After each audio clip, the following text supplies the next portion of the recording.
आज़ादी के 75 साल बाद भी आज भी कई गांव मुख्य धारा से नहीं जुड़े हुए हैं। आज बड़ा दुख हुआ कि आज हम सांकरी में आए हैं और सांकरी क्षेत्र में रोड के जो हालत है या इसके अलावा इस क्षेत्र में कई ऐसे दूरस्थ गांव हैं जहां आज तक बिजली नहीं है। तो कहीं ना कहीं मुख्य धारा से गाँव का ना जुड़ना ये सरकारों पर प्रश्न चिन्ह खड़ा करता है।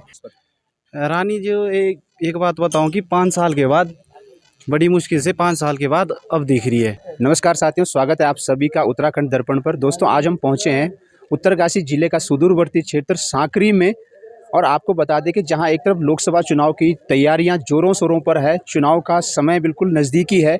ऐसे में हमारे पास एक टिहरी लोकसभा सीट से जहां से एक तरफ रानी जिनके खिलाफ जो है आवाज़ उठती रही है, जो एक बार चुनाव जीत जाने के बाद अंतर ध्यान हो जाते हैं, कहीं क्षेत्र में लोगों के बीच में लोगों की समस्याओं को नहीं सुना जाता है, लोगों के बीच में रूबरू नहीं होते हैं। युवा चेहरा जो वर्षों से जो है बेरोजगारों की बात करें, चाहे युवाओं की बात करें, चाहे छात्रों के भविष्य की बात करें, लगातार संघर्ष करते आ रहे हैं। तो हमारे साथ कुछ युवा भी यहाँ पर मौजूद हैं, इनसे पूछ लेते हैं कि इस बार किसको ये लोग समर्थन करें। जी भाई नमस्कार। नमस्कार सर। क्या नाम है भाई आपका? विक्रम प्रसाद डिमरी। विक्रम जी, इस बार टिहरी लोकसभा सीट की अगर बात करें तो क्या विकल्प है आपके पास? हमारे पास सर देखो युवा चेहरा है बॉबी भाई, हम इसको ही सपोर्ट करेंगे क्योंकि हमने आज तक जो है दूसरी लोकसभा का चुनाव हमारा ये, तो हमने आज तक जो है उसकी शक्ल नहीं देखी है। और दूसरी बात ये कि जब से हम पैदा हुए तब से रोड ऐसी की ऐसी है, नेटवर्क आया है लेकिन उसकी कोई रेंज नहीं है हमारे पास।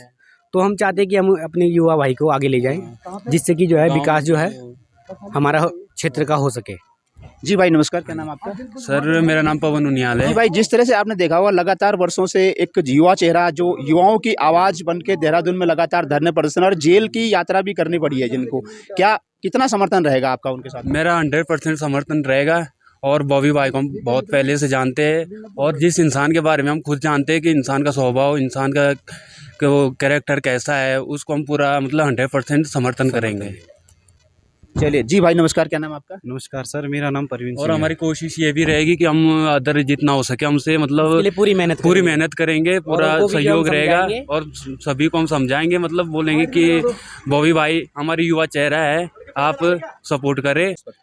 रानी जो एक बात बताऊं कि 5 साल के बाद, बड़ी मुश्किल से 5 साल के बाद अब दिख रही है। अभी तक आप देख ही रहे होगे, आप दूर साल के बाद दिखती है, बहुत दिखती नहीं है, बहुत कम, कभी कभार आप आए होगे, अभी रास्ते से देख रहे होगे, रोडों के ये हाल है, हॉस्पिटलों के ये हाल है, कोई भी विकास नहीं है। विकास के प्रति कोई इस क्षेत्र में जितने भी नेता है किसी का कोई ध्यान ही नहीं है। अगर हमारी बहुत बड़ी भूल होगी जो बॉबी भाई को ऐसे चेहरा आगे ना ले जाए, आगे ले जाए, जो कि इनको पूरा सपोर्ट करे। युवा लड़कों के लिए देखो, बेरोजगारों के लिए देखो, बॉबी भाई सब में से आगे हमारे साथ दिन रात खड़े हैं।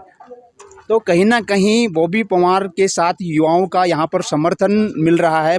युवाओं का ये कहना है कि एकमात्र विकल्प इस बार हमारे पास है, जो युवा दिलों की चाहत है बॉबी पंवार जी। तो उनसे भी बात करेंगे। आज आपने देखा होगा लगातार पिछले 2-3 दिनों से उनका क्षेत्र भ्रमण चल रहा है। टिहरी लोकसभा की बात करें तो उनसे भी बातचीत करेंगे कि क्या कुछ उनका किन चुनावी मुद्दे हैं, क्या कुछ चीज़ें हैं जिन पर वो चुनाव लड़ रहे हैं। सर, पिछले लगातार कई सालों से, कई वर्षों से आप युवाओं की, बेरोजगारों की और छात्रों की हित की आवाज़ उठा रहे हैं। इसको लेकर कई बार आपको जेल की यात्रा भी करनी पड़ी और अचानक से अब आपका राजनीति में आना, क्या कुछ मुख्य उद्देश्य है?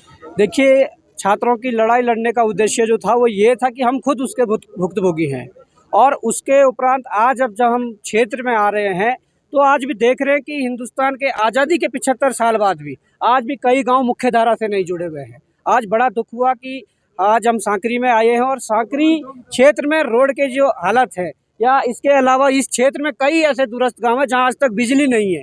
तो कहीं ना कहीं मुख्य धारा से गाँव का ना जुड़ना ये सरकारों पर प्रश्न चिन्ह खड़ा करता है और कहीं ना कहीं हमारे जो नेता है, जनप्रतिनिधि हैं, उनका यहाँ ना आना या उनके यहाँ पर यहाँ के लोगों को अपने विश्वास में न लेना, इस प्रकार की जो चीज़ें, इस कारण ही ये जो क्षेत्र है ये बहुत विकास में बहुत पिछड़ा है। तो हम ये कहना चाहते हैं, राजनीति में आने का भी एक टर्निंग पॉइंट वही था कि हम जिस नौकरी के लिए तैयारी कर रही थी वो नौकरियां बिक रही थी आज।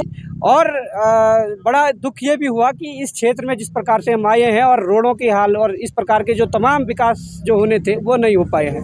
पर आज हम ये कहना चाहते हैं कि जिस प्रकार से हम यहाँ पर आए हैं और सभी अभिभावकों का और छात्रों का सहयोग और समर्थन मिल रहा है, लोगों ने मन बना लिया है कि हमारे बीच का व्यक्ति विधानसभा के अंदर और संसद के अंदर होना चाहिए जो इस पीड़ा को सामने रख सके। और मैं ये भी विश्वास दिलाता हूँ कि जिस प्रकार से हम लोगों को परेशानी झेलनी पड़ी यहाँ मोरी से और यहाँ आने में, तो भविष्य में हमारी लड़ाई तो शुरू हुई है, चुनाव के परिणाम जो भी रहे हो, पर इस रोड के लिए और इस क्षेत्र के विकास के लिए जरूर हम इन क्षेत्रवासियों के साथ मिलकर, कंधे से कंधा मिलाकर इनके साथ मिलकर इस क्षेत्र के विकास के लिए कार्य करेंगे, चुनाव परिणाम जो भी रहेंगे। देखिए, युवाओं ने ही हम लोगों को आगे किया है और युवाओं ने ही ये कहा है कि हमारी बातें जब सड़कों पर नहीं सुनी जा रही है तो हमारे बीच का ही व्यक्ति संसद या विधानसभा के अंदर होना चाहिए।